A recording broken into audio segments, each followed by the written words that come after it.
previous screenings, no important questions were asked the nominees. It appeared that the exercise was a mere formality to fulfill all righteousness.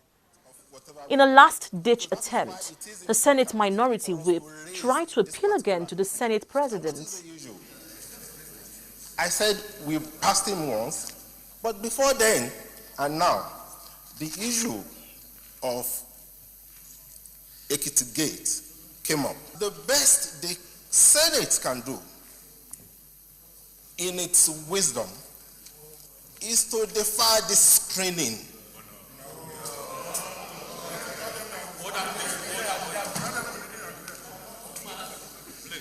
To defer this screening until such a time when we feel or the public feel that enough justice has been done to the issue at hand. But no such luck.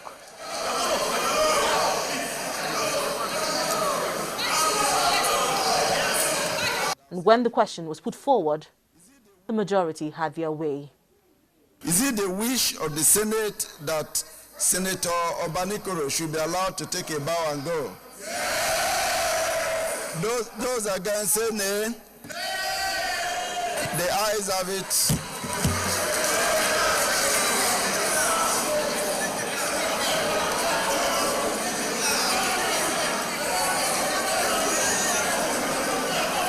Immediately, opposition lawmakers staged a walkout of the Red Chamber. This is the first time in the 7th Senate where lawmakers have staged a walkout during plenary. With this development, there appears to be a crack in the Senate, whose members have enjoyed cordial relationship since the inception of the 7th Assembly. Minutes after the Senate confirmed Senator Obanikoro as minister, the floodgates of reactions opened. Watch. Immediately after the Senate confirmed Senator Musiliu Obanikoro as minister, opposition lawmakers made their feelings known on the matter. APC lawmakers staged a walkout of plenary as soon as the Senate confirmed Senator Obanikoro. They also briefed journalists expressing disappointment at the Senate's decision to confirm the senator. It is on record that the senators from Lagos State never raised any objection to his nominations in the past. But something happened after he became Minister of State Defense. Minister of State for Defense. He is alleged to have participated massively in the rigging of election in Ekiti. This in itself is a breach of the Constitution. In a civilized world, this name wouldn't have come out whatsoever. And because we are all opposed to this, Nigerians are opposed to this, because of his involvement in Ekiti Gate, his name shouldn't have come out whatsoever. This time around, the 3 senators from Lagos State raised objection. The tradition of the Senate is very clear. We are to raise an objection against a nominee. That nominee stands what? Rejected. This has happened in the past before. Senators from Taraba objected to the nomination of Obadiah, a former minister, and he was rejected. For reasons that are very curious, senators from Lagos State objected to the nomination of Bode George's wife for reasons that are strange. 3 of them objected, and for reasons that are very strange, that nominee was passed by the Senate. The Senate that is controlled by the PDP. This time around, 3 senators from Lagos objected to this nomination, the nomination of Obanikoro, Senator Obanikoro. And yet, the Senate President and his colleagues from the PDP decided to take advantage of their numbers to override what is supposed to be basically a very, very straightforward issue. So we really wonder whether we want to grow democracy in this country or we want to destroy this democracy. I have said his action is a breach. He should have stayed to clear himself. The matter is in court, and one of the rules of the Senate is what? Where a matter is in court, Senate cannot deliberate on it. Of course, it is true that this Senate also has a tradition that a former senator coming as a nominee should be allowed to just take a bow and to leave. But this is subject to certain conditions. Another lawmaker, Senator Babafemi Ojudu, claimed that the Senate president was served the court notice on the case against Senator Obanikoro. A PDP member went to court in Lagos to oppose this nomination or nominee. And, there was a properly filed order in Lagos. And the office of the Senate president was served on Monday with the order. And I have copies of that legal instrument here.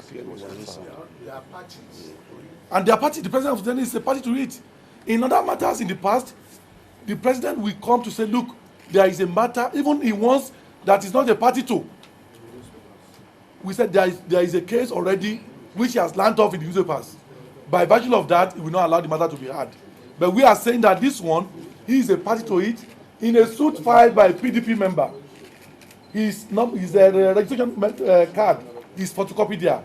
Senator Chris Ngige wondered why the Senate was in a haste to confirm Senator Obanikoro, who he alleged still has questions to answer after being implicated as a principal actor in the alleged rigging of the Ekiti governorship election in 2014. One wonders, what is the rush in trying to bring back a former minister of defense who has been alleged and clips shown that he compromised his office? It then shows that you oppose card readers, you oppose permanent voters card, you oppose everything that will make for a credible election, and you want to bring back somebody who is alleged to have been tainted by all evidence. Somebody asks, where do we go? We are Democrats and we are patriots. Yeah. We are fighting for our country, but we are fighting for our country under the rule of law. But the Senate spokesman told journalists that the screening and confirmation for Senator Musiliu Obanikoro was a fair process. Also speaking to journalists, the Senate spokesman, Eyinaya Abaribe, said the Senate confirmed Senator Obanikoro as he has not been found culpable of any crime, neither has he been convicted in any court of competent jurisdiction. There were allegations against Senator Musiliu Obanikoro, but in our law and in the Constitution of Nigeria, anything that is a mere allegation that is not in any way a court decision is nothing but a mere allegation. And every man in Nigeria, and every woman, and every citizen of Nigeria is deemed to be innocent until proven guilty. And even the senators who addressed the press conference and spoke about the qualification or non-qualification of Senator Musiliu Obanikoro are enjoying this privilege because some of them have EFCC cases and they are still in the Senate because of this privilege of being innocent until proven guilty. And so they cannot go to a press conference and try to convict somebody when the person has not been convicted in a court of law. And they cannot enjoy that privilege themselves and sit in this Senate and then turn around and now say that somebody else cannot enjoy that privilege. And the laws of Nigeria is very clear. You are innocent until you are proven guilty, and that is what played out on the floor of the Senate.